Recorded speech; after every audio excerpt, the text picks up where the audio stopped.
a renowned zoologist and ethologist, famously used the term urban zoos to describe modern cities, drawing a parallel between the artificial environment created for animals in zoos and the urban environments humans have designed for themselves. Morris argued that just as zoos are designed without considering the natural habitat and the needs of animals they house, urban environments are created with an emphasis on robotic productivity and efficiency rather than human social and psychological needs.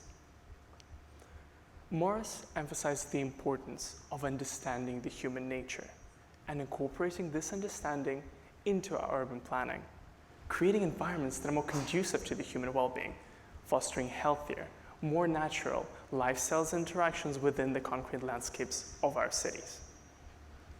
A recent study conducted by King's College London collected data from app users in the UK and found an intriguing link between feelings of loneliness and living in a densely populated environment. And as I was growing up in concrete jungles, surrounded by bustling urban life, I experienced the paradox of loneliness amidst millions firsthand. Just as Morris suggested, our lifestyle makes us feel lonely and miserable.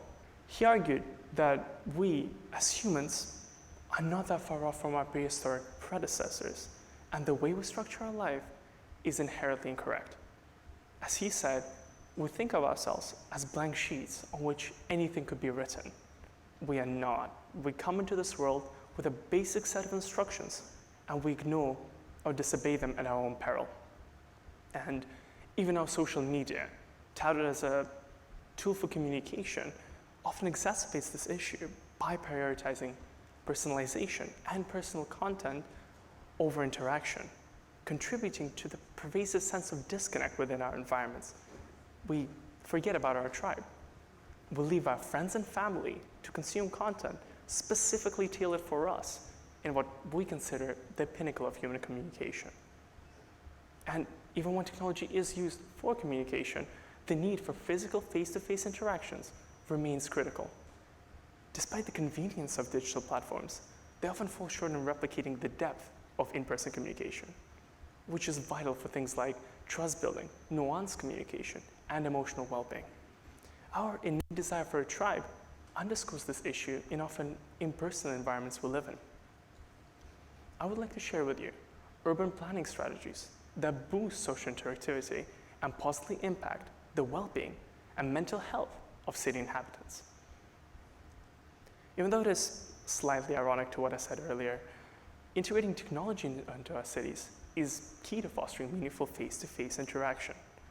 Future technologies, such as augmented reality and the Internet of Things, can create shared experiences, creating a sense of community and encouraging more diverse interactions. Such strategies do not only make our cities more appealing, but also encourage joining social groups previously overlooked due to the influence of technology and social media. European cities, such as Zurich, exemplify the successful integration of technology into our cities with its efficient public services, cleaner environment, and stronger community ties by offering social activities around the city. Such strategies prioritize social over individual activities, aligning with our natural inclination to nature. A recent study conducted by World Economic Forum has found a correlation between a reduction in loneliness and an increase in urban green spaces. Therefore, implementing more green space into our cities not only positively impacts its aesthetic and environmental appeal, but also fosters vibrant social networks. Green spaces are vital for encouraging social, physical activities and a connection to nature, combating loneliness effectively. Singapore City in the Garden initiative, which aims at transforming Singapore with lush greenery, serves as a testament to the successful integration of greenery, showing how biodiversity and recreational areas can boost community engagement. As we think of the role of urban planning into our societal well-being, we must ask ourselves, isn't it time to green our cities, not only for the environmental benefits, but also for the salve of our collective soul? American movies have greatly shaped my perception of New York and its society, depicting it as a place where community ties are truly formed through shared environments. These movies have left me with an impression that New York truly cultivates the connection among its inhabitants. And even though the reality might be different, I believe that New York has strategies that make it excel at community building. Innovative projects, such as Highline in New York City, exemplify how adaptive reuse of spaces can breathe life into neglected areas, fostering vibrant social spaces that become hubs for interaction and community pride. Such strategies do not only preserve cultural heritage, but also strengthen community ties by offering accessible spaces for communal growth. Inclusive design principles ensure that all urban spaces can be accessible and usable by everyone. And Vancouver's implementation of universal design principles aims to create more urban spaces that can be accessed by all citizens, nurturing feelings of inclusivity and equality, which are vital for positive mental health and well-being. By understanding and accommodating for the diversity of urban populations, such strategies can help us create communities that are stronger and more resilient. Underscoring the importance of interactions and designs that prioritize face-to-face interactions.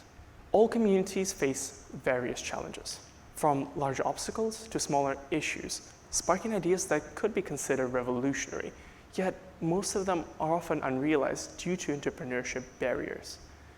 Individuals often lack the time, resources, or support to bring their ideas to fruition, leaving many potentially life-changing ideas abandoned. Startups, unlike large corporations, aim to solve problems with a people-focused approach, and by fostering healthier community spirit, we can encourage collaborative problem solving. Denmark's approach, creating more urban spaces and pedestrian-friendly areas, not only helps local businesses and the environment, but also facilitates that interaction and collaboration.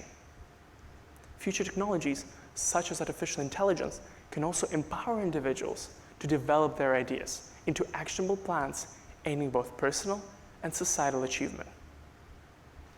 Our future hinges on interconnectedness.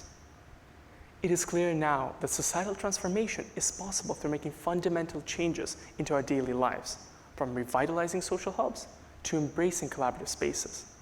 By fostering healthier communities, we'll lay the groundwork for a future deeply rooted in empathy and positive collective and societal well-being.